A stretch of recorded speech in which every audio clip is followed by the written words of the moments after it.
Literally बताऊं तो 8th तक ही बिल्कुल सीरियस नहीं था। लिटरली बताऊं, जब इसका 8th का रिजल्ट आया तो बहुत पिटाई हुई।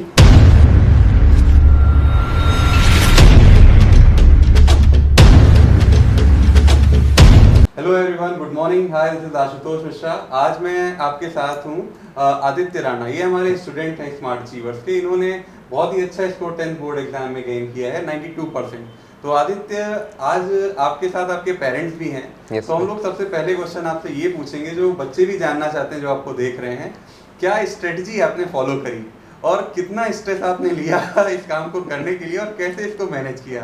प्लीज पहले आप बताइए, sir. फिर मैं चाहूंगा इस आंसर को कंप्लीट मैम एंड सर करें। सर एज सच कोई स्ट्रैटेजी नहीं थी। लाइक आपको ऑल टाइम पढ़ाई तो नहीं कर सकते आप। तो क्या था, दिन में आप थोड़ी मस्ती कर लीजिए, फिर आपका शाम से टाइम टेबल स्टार्ट पढ़ाई का। और एज सच स्ट्रेस मेरे को तो कुछ था नहीं था, क्योंकि आप लोगों से पढ़ा था, सारा कुछ कंप्लीट था, कोर्सेज 2 बार हो चुके थे अच्छे से। तो एज सच कोई स्ट्रेस नहीं था। टाइम टेबल मैंने कभी फॉलो नहीं किया अपनी पढ़ाई में। That's great. लाइक रात को मैं पढ़ने बैठता था, जब तक मेरा चल रहा है, जो टारगेट है वो अचीव हो गया, फिर आप बंद कर दो, सो जाओ। That's great. क्या टारगेट होते थे आपके? टारगेट लाइक ये चैप्टर ख़त्म करना है, चाहे कितना भी टाइम लग जाए, चाहे सुबह हो जाए, ये Okay. चैप्टर ख़त्म करना है, फिर आपको सोना है, ये इतना आपको कोर्स कंप्लीट करना है आज में। तो वो टारगेट रहता था, फिर वो कंप्लीट करना है। That's great. मैम, इसमें आपका क्या एक्सटेंशन है प्लीज? नहीं, मेरा एक्सटेंशन कुछ नहीं है। मैं इसको 12-30 तक तो मैं इसको नोटिस करती थी कि हाँ इसने क्या। हाँ, लिटरली मुझे ये पता है कि 10:30 अबाउट ये बैठ जाता था। बस मुझे इसका इतना है कि जब तक ये नहीं पढ़ता है, जब तक नहीं स्टडी को सीरियस लेता है, लेकिन जिस टाइम पढ़ता है तो पूरी डेडिकेशन के साथ फिर वो कंप्लीट करता है उस चीज़ को। मतलब ये चीज़ मैंने मतलब इसकी चीज़ के अंदर ये क्वालिटी इसके, लिटरली बताऊँ तो 8th तक ही बिल्कुल सीरियस नहीं था। लिटरली बताऊँ, जब इसका 8th का रिजल्ट आया तो बहुत पिटाई हुई। जरूरी है। 65% थी 8th में। बहुत ही मतलब इतनी डाउन परसेंटेज इसकी थी उस टाइम पे। बट इसने जैसे जैसे इम्प्रूवमेंट मतलब इसके अंदर आई, मतलब 9th से तो इसके अंदर काफ़ी चेंजेस भी आए, इम्प्रूवमेंट भी आई, सीरियस भी हो गया था उस चीज़ को लेके। दिन में इसने कभी नहीं मतलब बैठ के स्टडी की कि कैसे करनी है, भले बोर्ड के एग्ज़ाम रहे हैं, प्री बोर्ड रहे हैं, कुछ भी रहे हैं। इतना बोर्ड में भी मस्ती भी पूरी की है, सब काम किया, कोई फंक्शन हुए फंक्शन भी अटेंड किए हैं, सब कुछ किया है इसने। बट ये है कि जिस टाइम बैठता था पढ़ने के लिए तो वो था कि वो टाइम उसका पूरा डेडिकेशन था स्टडी की तरफ। क्योंकि प्री बोर्ड के रिजल्ट से ही आइडिया थोड़ा हो गया था कि किस तरह के इसके एग्ज़ाम गए हैं और बोर्ड में मतलब कितना परफॉर्म कर सकता है। ओके सर, आप कुछ कहना चाहेंगे इस पॉइंट पे? इसमें ये जब इसका 8th का रिजल्ट आया था तो 65% जब इसका रिजल्ट आया तो आई थॉट, मैंने सोचा ये नॉर्मल ही रहेगा। फिर इसने आपके यहाँ पे ज्वाइन किया, मुझे लगा कि इम्प्रूवमेंट धीरे धीरे इसकी आ रही है। फिर हमारे साथ आपके साथ कुछ मीटिंग्स हुई हमारी, तो उसके बाद इसको मुझे फील हुआ कि 9th में ही कि कुछ कर पाएगा। अदरवाइज पहले लग रहा था कि ठीक है, एक एवरेज स्टूडेंट रहेगा। 10th में जैसे इसने एडमिशन हुआ इसका 10th में, उसके बाद भी फिर ये नॉर्मल होने लगा। फिर हमने आपसे टाई अप किया, उसके बाद फिर इसने कुछ एक जोश आया इसके अंदर कि नहीं कुछ करना है। दिन में तो ये ऐसे ही रहता था नॉर्मल, हम बोलते थे पढ़ ले यार पढ़ ले, कह रहे नहीं पढ़ लेंगे, सब कुछ है सब कुछ है। बट नाइट में जब ये बैठता था 10:30 बैठ जाता था, और मैं कितनी बार नोटिस करता था उसको 4:30 5 बजे मॉर्निंग तक ये इसकी लाइट जली रहती थी। मैं चुप के देखने आता था कि कहीं ऐसा तो नहीं सो रहा है या ऐसा तो नहीं कुछ मूवी देख रहा है। तो बट ये पढ़ता था, सीरियसली पढ़ता था। That's great. That और means उसी का रिजल्ट है कि इतनी परसेंटेज ली। That's great. That means stress free life is the attitude of champion. और यही एक चैंपियनशिप वाला एटीट्यूड हमारे राणा जी ने हमें शो किया है। Thank you, तो sir. आदित्य, मेरा क्वेश्चन आपसे ये है कि बहुत सारे डिस्ट्रैक्शन होते हैं, जैसा कि आपने बताया, जैसा कि मैम ने और सर ने उस चीज़ को एक्सटेंड किया कि आपने बहुत ही पॉजिटिवली जो टारगेट डिसाइड किया उसे अचीव किया। स्ट्रेस नाम की चीज़ को, इस चिड़िया को आपने बुरी तरह से उड़ा दिया। अब ये मेरा नेक्स्ट क्वेश्चन आपसे है कि ये स्ट्रेस मैनेज करने के संग संग एक डिस्ट्रैक्शन बहुत तगड़ा होता है, आजकल के बच्चों के लिए बहुत बड़ा प्रॉब्लम है। मैम एंड सर, इसमें मैं बच्चे से ज़्यादा आपका स्ट्रेस चाहूँगा कि ये सोशल मीडिया जो आजकल बहुत लोगों को ख़राब भी कर रहा है, ये इसमें बहुत पॉजिटिविटी भी है, लेकिन ज़्यादातर बच्चे ये आजकल बहुत डिफरेंट फॉर्मेट हैं, कुछ रील्स बनाने में इन्वॉल्व हैं, कुछ शॉर्ट्स बनाने में इन्वॉल्व हैं, डिफरेंट नाम अगर हम बोल दें, बट समहाउ वो अपने टारगेट को मिस करके फालतू की चीज़ों में लगे हैं, या उनका टारगेट वो है नहीं। कुछ पर्टिकुलर अच्छे लोगों के जो वास्तव में इन्फ्लुएंसर हैं उनको फॉलो कर रहे हैं, बट पूरी तरह से नहीं, और अपना बहुत सारा क्वालिटी टाइम खराब कर देते हैं। आपका इसमें क्या पॉइंट है, और बेटा आपने इसको मैनेज कैसे किया? पहले आप बताओ आपने मैनेज कैसे किया, और मैम आप लोगों ने बताइए कैसे मैनेज कराया इसको प्लीज। डिस्ट्रैक्शंस तो लाइक बहुत है आज के डेट में, अगर बच्चों के लिए देखें बहुत डिस्ट्रैक्शंस है। आपका सोशल मीडिया सबसे बड़ा आ जाता है। आप उसमें थोड़ा सा भी गलत जाओगे, आप उसी में इंडल्ज रह जाओगे पूरे टाइम। मेरे को हो गया था, मतलब बीच में बहुत ज़्यादा एडिक्ट हो गया था मैं उसमें। मैंने धीरे धीरे कट डाउन करना शुरू करा। जब पढ़ने बैठा तो फ़ोन मेरा दूर डेस्क पे पड़ा होता था, मैं फ़ोन नहीं लेके बैठता, लैपटॉप पे बैठता था, उसमें कोई सोशल मीडिया नहीं चलाता था। फिर मैं पढ़ रहा हूँ तो पढ़ रहा हूँ, फिर जब बंद कर दिया उसके बाद थोड़ा टाइम चला लिया सोशल मीडिया। वैसे पढ़ाई में कभी इन्वॉल्व नहीं करा उसको। और डिस्ट्रैक्शंस तो ये हो गए, फैमिली फंक्शंस हो गए, ये सब हो गए, वो मैंने अटेंड कर लिए थे। ये जरूरी है बेटा, करते रहना चाहिए, वो माइंड मैंने फ्रेश कर लिया रहता है। मैम आपका और सर आपका क्या पॉइंट है सोशल मीडिया पे, प्लीज? सोशल मीडिया को मैं अगर लेके कहूँ कि अगर डिस्ट्रिक्शन की हम बात करते हैं, अगर बच्चा कोई गलत रास्ता अगर पकड़ना चाहे तो मतलब इतना डिस्ट्रैक्ट हो सकता है कि शायद उसको वापस लाना भी मुश्किल हो उस बिल्कुल चीज़ के सही लिए। बात है। मैं लिटरली बताऊं कि इसके पास 8th क्लास से इसके पास आईफोन है। ओके। वो हमारा देने का रीज़न इसका यही था कि मैं रिजल्ट देखना चाहती हूँ उस चीज़ के, कि बोलते हैं कि अगर बच्चे फ़ोन यूज़ करते हैं तो उन पे ऐसा इफ़ेक्ट पड़ता है उस चीज़ का, स्टडी को लेके उनका वो डिस्ट्रैक्ट होता है। इसने बोला कि नहीं, ज़िद नहीं थी, बोला बस फ़ोन चाहिए। मैंने कहा कोई बात नहीं ले लो, लेकिन मैंने सिर्फ इसको एक ही चीज़ इसको बोली थी। मैंने कहा अगर तुम्हारा रिजल्ट पॉजिटिव नहीं रहा फ़ोन होने के बाद, मैंने कहा उस दिन 12th तक के लिए तुम फ़ोन भूल जाना, फिर कि तुम्हारे पास फ़ोन नहीं आएगा। बीच बीच में मैं नोटिस करती रहती थी उसको कि फ़ोन पे ये क्या चीज़ें वहाँ पे यूज़ कर रहा है, कैसे उसको अप्लाई करता है चीज़ों को। और हमारी फैमिली में एक मुझे सबसे बड़ा प्लस पॉइंट क्या लगता है कि हमारे बच्चों को इतना टाइम नहीं मिलता है कि वो पूरा टाइम सोशल मीडिया पे इन्वॉल्व रहें, क्योंकि एज देखा जाए तो एक तरह से हमारी जॉइंट फैमिली है। Okay. तो हमारी फैमिली में फंक्शन भी होते रहते हैं, फैमिली से गेट टुगेदर भी होता रहता है, तो सारे और भी इसके कज़न्स वगैरह हैं जो भी हैं वो भी इसके साथ टच में रहते हैं। तो वो चीज़ मैंने नोटिस की है कि एक अकेला बच्चा और एक जो पूरी फैमिली का सराउंडिंग होता है उसका बहुत इफेक्ट पड़ता है बच्चे को। अकेला बच्चा, पेरेंट्स हैं, वर्किंग है, सब कुछ है, वो चले गए, अकेला बच्चा क्या करेगा, कितना टाइम स्पेंड करेगा?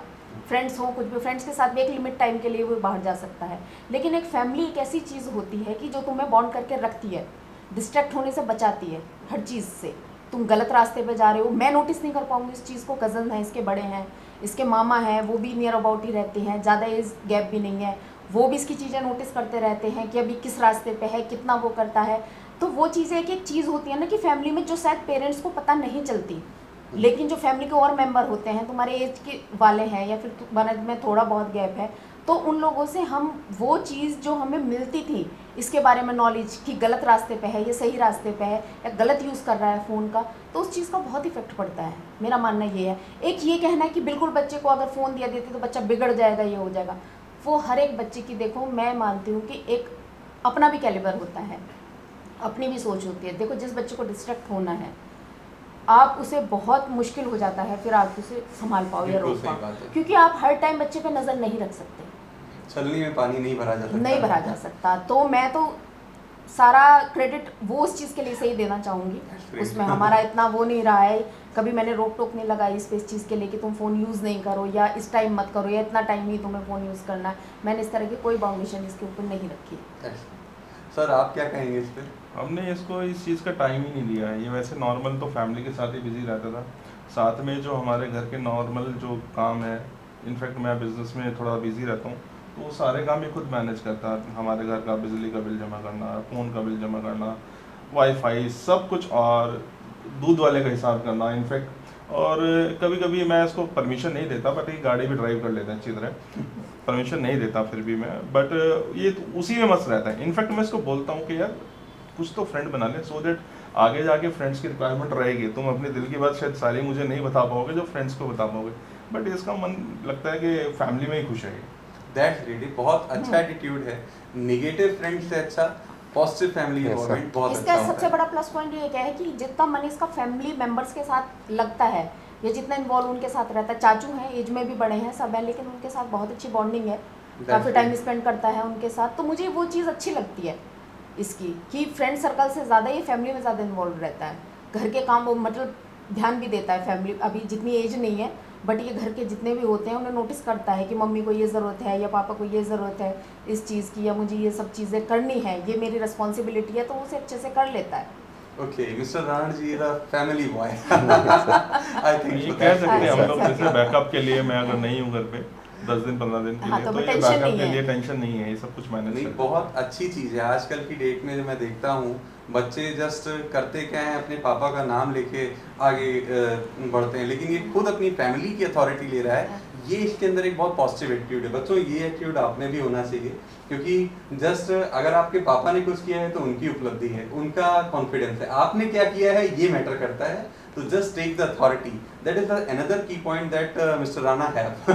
राणा जी के पास ये की पॉइंट है कि वो अपने काम की अथॉरिटी लेते हैं और कॉन्सेंट्रेटेड एफर्ट के साथ इन्होंने पढ़ाई करी। स्ट्रेस तो अलग ही चिड़िया है, इन्होंने उड़ा दी है। अब आदित्य बेटा, मेरा अगला क्वेश्चन आपसे है। Yes, sir. ये सोली आपसे ही है। आप मुझे जरा बताइए, ये बच्चे सुनना चाहते हैं आपका एक्सपीरियंस, कि ये कंसेप्ट जो आप पढ़ते हो, इसका क्या रोल है आपकी स्टडी में, और रिटन प्रैक्टिस का क्या रोल है। और मैं चाहता हूँ आपका जब आंसर आ जाए तो मैम इसको जस्टिफाई करें कितना सही है कितना गलत है। रिटन प्रैक्टिस का तो जैसे आप पे भी कंप्लेंट आई थी मेरी कि मैं रिटन प्रैक्टिस बहुत कम करता हूँ। हाँ। मेनली मैथ्स की होती है, मतलब मैथ्स में कर लेता हूँ प्रैक्टिस, और साइंस में नोट्स बना लिए वो। और कॉन्सेप्ट लर्निंग मेरी रहती है एनसीईआरटी कर लो पहले एक बार, फिर जो आपके ऑनलाइन आजकल बहुत चीज़ें अवेलेबल हैं, ऑनलाइन नोट्स बुक्स ये पढ़ ली। मैंने एक्स्ट्रा बुक नहीं लगाई थी मैथ्स के अलावा। Okay. मैथ्स में सिर्फ आर.डी. शर्मा करी थी और किसी में सब एनसीईआरटी, बाकी ऑनलाइन लैपटॉप पे जितना था सब कुछ करा था। तो ये रहा था, बाकी एक्स्ट्रा तो कुछ नहीं रहता। That's great. आदित्य, अब हम बात करते हैं थोड़ा सा हमारे कोचिंग के एनवायरनमेंट के बारे में।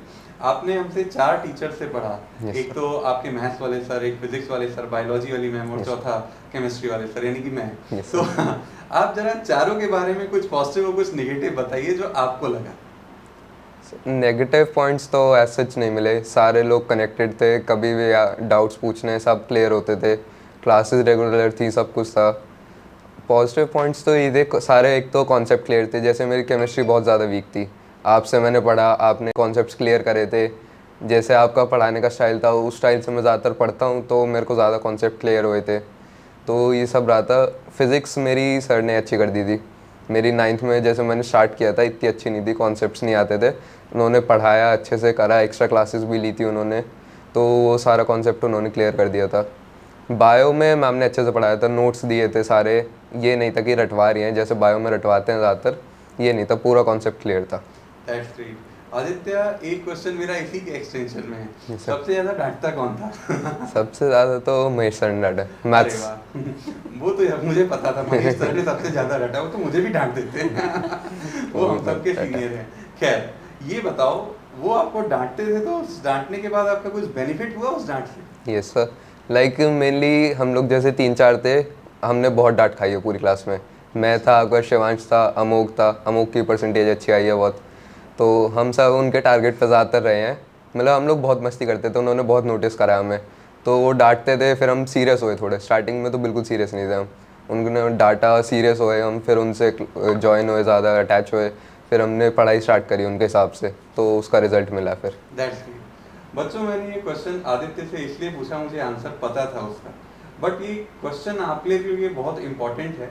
आजकल के बच्चों में बहुत ज़्यादा इशू होता है कि ये ईगोइस्टिक अप्रोच, किसी ने कुछ कह दिया तो परेशान हो जाते हैं, हो सकता है कुछ बोले ना, कभी मम्मी पापा ने कुछ कह दिया, कभी टीचर्स ने कुछ कह दिया। बेटा, ये आपके भलाई के लिए बोला जाता है और ज़रूर इससे आप कुछ ना कुछ अच्छा करेंगे। Best example is mister Rana और संग संग उनके दोस्त, जिन्होंने बहुत अच्छे मार्क्स गेन करे हैं। तो अगर आपको कोई डांट पड़ रही है, दैट मीन्स आपको इंप्रूवमेंट के लिए इंकरेज कराया जा रहा है, वो कोई भी आपको ह्यूमिलिएट नहीं करा जा रहा है। तो please take care of this part and इसको पॉजिटिवली लें, बिल्कुल भी निगेटिव लेने की ज़रूरत नहीं है। आदित्य, मेरा नेक्स्ट क्वेश्चन ये है, आपकी ओवरऑल सक्सेस में स्मार्ट अचीवर्स का क्या रोल रहा? स्मार्ट अचीवर्स का बहुत रोल था, लाइक मैंने आपसे मैथ और साइंस पढ़ी है और सबसे ज़्यादा मार्क्स मेरे उसी में आए हैं। That's great. और मैथ्स का ये था कि अगर मैं आपसे कनेक्टेड नहीं होता तो ना मेरी इतनी प्रैक्टिस होती, और जितना आपने एक्स्ट्रा कराया था, एक्स्ट्रा टेक्निक्स जो थी वो थी, मैं बहुत टाइम वेस्ट कर देता उसके बिना। और मेरा एग्ज़ाम जैसे लेंदी भी था थोड़ा सा मैथ्स का, तो वो मेरा पक्का छूटता। अरे वाह। और साइंस में मेनली केमिस्ट्री मेरी बहुत बुरी थी, बहुत ज़्यादा, मतलब मैं ये हाल था कि फ़ेल हो सकता था उसमें, तो उसमें भी अच्छे मार्क्स आ गए, आपके स्मार्ट अचीवर्स की वजह से ही आए थे वो। फिज़िक्स और बायो में भी बहुत अच्छा मतलब अप्रोच हो गई थी स्मार्ट अचीवर्स की वजह से। शाबाश बेटा। तो आदित्य, अब एक मेरा क्वेश्चन आपसे ये है कि आप क्या मैसेज दोगे अपने आगे वाले, अपने जो पीयर्स हैं, आपके बच्चे हैं छोटे छोटे जो आपके बाद अब 10th देंगे, उनके लिए आपका क्या मैसेज है, कैसे करना चाहिए? बिल्कुल अपने अंदाज में जो आपका तरीका था, पूरा जो भी मन है आप कह सकते हैं, बिना डरे बिना कुछ सोचे। एक मेरा तरीका तो मतलब थोड़ा सा गलत था कि स्टार्टिंग में मैंने बिल्कुल सीरियस नहीं लिया। स्टार्टिंग से आप पढ़ो, बिल्कुल स्ट्रेस नहीं रहेगा। 10th ईजी है, 9th आपने करी है, 10th आपको बहुत ईजी लगेगी। तो वो इजी के चक्कर में ही मैंने बहुत हल्का लिया, फिर वो प्री बोर्ड में जाके पता चला था मेरे को, फर्स्ट प्री बोर्ड में। तो वो ये स्टार्टिंग से आप थोड़ा थोड़ा करते जाओ, जितना आपको पढ़ा रहे हैं आप साथ साथ चलो तो आपको कोई प्रॉब्लम नहीं आएगी। और आपका ये कि बिल्कुल बर्डन मत लो कि कई बच्चे होते हैं सारा कुछ बंद कर देते हैं 10th में, सिर्फ पढ़ाई पढ़ाई पढ़ाई चलती है उनकी। वो बहुत गलत है, आपको समझ ही नहीं आएगी चीज़ें फिर।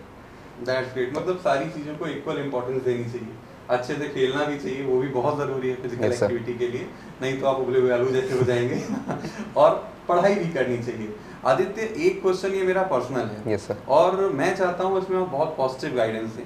कई बार बच्चे होते हैं कि क्या लें, मैथ्स लें, साइंस लें, किस हिसाब से डिसाइड करें। जैसा कि मैं आदित्य को जानता हूँ, इसकी मैथ्स भी बहुत अच्छी है, इसकी साइंस भी बहुत अच्छी है। बेटा आपने कॉमर्स लिया, तो Yes, sir. कॉमर्स ऑप्ट करने का एक बहुत अच्छा डिसीजन है। तो आप बताओ ये कौन सा ऐसा फैक्टर था जिसने आपको इस डिसीजन लेने के लिए मोटिवेट किया? एक कॉमर्स का मेरे को स्टार्टिंग से था कि मतलब इस लाइन में जाना है। इंटरेस्ट भी ज़्यादा इस तरफ था, लाइक मनी रिलेटेड जो था जी, सारा इंटरेस्ट मेरा इस तरफ था। साइंस लेने का मेरा मेन रीज़न वही था, थोड़ा केमिस्ट्री का था, वो थोड़ा मेरे को लगता था। और मतलब मैंने सोच भी लिया था एक बार को कि प्री बोर्ड में चलो साइंस ले लेते हैं, कर लूँगा मैं, थोड़ी मेहनत ज़्यादा लगेगी, कर लूँगा। लेकिन फिर हुआ कि कॉमर्स में इंटरेस्ट भी है, साइंस में मेरा इंटरेस्ट थोड़ा थोड़ा कम होता जा रहा था। कॉमर्स में इंटरेस्ट बढ़ा, मनी रिलेटेड था, आगे ये था कि बिजनेस लाइन में घुसना है थोड़ा, तो वो मेरे को लगा था कि साइंस की तरफ इतना हो नहीं पाएगा, तो मैंने इसलिए कॉमर्स ऑप्ट करी थी। ओके, क्या स्ट्रेटजी है, जैसा कि आपने बताया बिजनेस में इन्वॉल्व होना है, किस टाइप से आप इसमें इन्वॉल्व होना चाहते हैं, क्या फ्यूचर क्वालिफिकेशन गेन करना चाहते हैं इसमें आप? लाइक क्वालिफ़िकेशन जैसे आपका पहले तो एग्ज़ाम्स मेनली जो टारगेट रहता है कॉलेज का, आपका दिल्ली में SRCC आ गया कॉमर्स के लिए, उसका टारगेट है। 1-2 कॉलेज इंडिया में जो टॉप पे आते हैं कॉमर्स के लिए वो, वरना फिर रहता है कि फॉरेन कंट्री में जो अच्छे यूनिवर्सिटीज़ हैं, जैसे आपका एग्ज़ाम होता है SAT का, उनके लिए, तो वो अप्लाई करना। मैम एंड सर, अब क्वेश्चन आपसे है सोलवी। जब बच्चा 10th एग्जाम में होता है तो बहुत सारा प्रेशर होता है, हर तरफ से जो भी मिलता है, अरे बोर्ड एग्जाम है, अरे बोर्ड एग्जाम है, जो कह रहा है बोर्ड बोर्ड बोर्ड। कोई बड़ा बच्चा भी होता है तो पीयर प्रेशर बेटा आदित्य आप पे भी हो सकता है। Yes, sir. आप लोगों ने मिल के इस चीज़ों को कैसे मैनेज किया, और एक इफेक्टिव पेरेंटिंग के लिए आप क्या पेरेंट्स को गाइडेंस देंगे, प्लीज़ आप लोग बताइए। देखो, पेरेंट्स में इससे मैं यही कहना चाहूँगी कि एक बच्चे को एक्स्ट्रा प्रेशर में रखना कि नहीं तुम्हें, मैंने कभी भी इसको इस चीज़ के लिए प्रेशराइज नहीं किया कि तुम्हें इतनी परसेंटेज गेन करनी है। मैंने सिर्फ इसको यही बोला कि सिर्फ अपने लाइफ का टारगेट लेकर चलना, तुम्हें कॉमर्स लेनी है या साइंस लेनी है, कुछ भी लेनी, लेकिन उसी हिसाब से अपना टारगेट लेकर चलना स्टार्टिंग से। मैं तुम्हें नहीं कहूँगी तुम 90 गेन करो, 95 गेन करो या 85 गेन करो, वो तुम्हारी रिस्पॉन्सिबिलिटी है, वो तुम्हें अच्छे तरह से, क्योंकि 10th लेवल का बच्चे में इतनी समझदारी एक अंदर अपने आ जाती है कि हमें क्या लाइन पकड़नी है, कितना हमारा टारगेट है और कितना हम कर सकते हैं। एक हर एक बच्चे की देखो अपनी कैपेबिलिटी होती है। मेरे भी 2 बच्चे हैं, बेटी है अभी, वो छोटी है, हो सकता है इन दोनों का माइंड में बहुत ज़्यादा डिफरेंस है, ठीक है। जितनी चीज़ें ये जल्दी गेन कर लेता है, ये रिस्पॉन्सिबिलिटी से कर लेता है, ये कर रहा है, हो सकता है मुझे उसके साथ उतनी ही एक्स्ट्रा मेहनत करनी पड़ जाए। तो एक हर एक बच्चे का ना एक अलग सिनेरियो होता है, पढ़ने का, अपने लाइफ स्टाइल का, हर चीज़ का। कुछ बच्चे होते हैं उन पर ज़्यादा ध्यान देने की ज़रूरत पड़ती है, उनकी हर एक एक्टिविटी पे तुम्हें फोकस होना पड़ता है। एज ए पेरेंट्स अगर मैं कुछ कहना चाहूँ तो लिटरली टचवुड है, पता नहीं गॉड की ब्लेसिंग है मेरे ऊपर या क्या है, कुछ भी है, कि आदित्य के लिए मुझे इस तरह से कभी फोकस करना नहीं पड़ा कि मैं पेरेंट्स को इसलिए किसी चीज़ में गाइड कर पाऊँ कि बच्चे को एक अच्छी पेरेंटिंग कैसे देनी चाहिए। तो मैंने इसे कभी मतलब वो चीज़ें सिखाई नहीं। Somehow मैम आपने ऑलरेडी सिखाई है, बट शायद आपको भी नहीं पता चला। सर आप इसमें कुछ ऐड हो ऑन सकता है। करिए। इसमें मैंने तो बहुत कम टाइम दिया है फैमिली के साथ, बिकॉज बिजनेस के रीज़न से। बट जब से मैं आपके साथ जुड़ा हूँ तो मुझे अंदर से एक फीलिंग आती थी कि देखिए मेरे बच्चे को पीछे से देखने वाले स्मार्ट अचीवर वाले बैठे हुए हैं। शायद मैं इतना ध्यान नहीं दे पाता था जितना आप कह रहे। ऑब्वियसली आपने ज़्यादा ध्यान दिया और वाइफ ने भी काफ़ी ध्यान दिया। तो मुझे लगता नहीं है कि बच्चे पर नेसेसरी प्रेशर बनाया जाए। इनफैक्ट वो कभी बोलते भी थे कि पढ़ ले, मैं इसका बोलता था छोड़ ना मजेगा। बट ये फिर भी मैं देखता था कि सीरियस होगा या नहीं होगा। ऐसा तो नहीं है मैंने बोला इसने लाइटली ले लिया, इसने कहा नहीं ऐसा नहीं है, कह रहा है। बट इसका मुझे वो सही लगता था कि दिन भर मस्ती करता था और ये पूरी रात पढ़ता था। तो मुझे एक दो बार तो डाउट भी हुआ है करता क्या है, खाता क्या है ऐसा, ये पूरी रात और इसकी आई डोंट थिंक ये 5 घंटे से ज़्यादा सोता था। ये दिन में पूरा 5-6 घंटे से ज़्यादा सोता भी नहीं था। बिल्कुल बहुत सही स्ट्रेटजी है, दिन दूसरे का है रात अपनी है। नहीं बट मुझे बहुत मतलब मुझे इतना रिस्पांस की इससे उम्मीद नहीं थी। स्मार्ट अचीवर्स में आने के बाद जैसे मैंने इसके अंदर इम्प्रूवमेंट देखा, लिटरली सर आपके कहने की बात नहीं है, मैंने कितने बच्चों को रेफरेंस मतलब इसके यहाँ से मेरे रेफरेंस से आए भी हैं आपके पास बच्चे यहाँ पे। तो मतलब जो मैंने इम्प्रूवमेंट इसका देखा ना यहाँ आने के बाद, मुझे लिटरली नहीं लगता कि इतना चेंज इसके अंदर आ सकता था। वो टीचर्स के ही एफर्ट्स हैं कि उन्होंने पता नहीं इसे किस तरह से गाइड किया या क्या इसको यहाँ आने के बाद वो चीज़ें सीखने को मिली। या एक होता है कि बच्चे को जब तक ना पता हो कि हमें जो अपनी स्टडी है वो किस तरह से करनी है, टेक्निक्स होती हैं, सारी ट्रिक्स होती हैं करने के लिए, सारी चीज़ें वो उसने यहाँ पर आकर सीखी कि किस तरह से हाँ मैं अपनी पढ़ाई को आगे कंटिन्यू इस तरह से अच्छी तरह से कर सकता हूँ। तो इसलिए और मेरा मतलब प्रेशर जो थोड़ा बहुत था भी इसको लेके वो ख़त्म हो गया था। That's great. तो बेसिकली चीज़ें ये हैं कि एक इफेक्टिव बेस अगर काम किया जाए तो हमें स्ट्रेस लेने की ज़रूरत नहीं है। और अगर आप अथॉरिटी लेते हो इंस्टीड ऑफ रॉन्ग थिंग्स, क्योंकि बहुत सारी निगेटिविटी है जो आपको पकड़ने बैठी है, बट आप क्या पकड़ते हो ये आप पे डिपेंड करता है। आप पॉजिटिविटी की ओर जाते हो कि निगेटिविटी की ओर। ये आदित्य ने आई थिंक सो हाँ सभी के एफर्ट से बहुत इफेक्टिवली मैनेज किया और इस ग्रेटनेस को अचीव किया। शाबाश बेटा आदित्य, ऐसे ही और भी ग्रेटनेस अचीव करो। हमारी आपके लिए ब्लेसिंग है और भी नए नए पिनाकल खड़े करो और हम लोगों को भी काफ़ी अच्छा महसूस कराओ। Thank you, thanks for your time, thank you.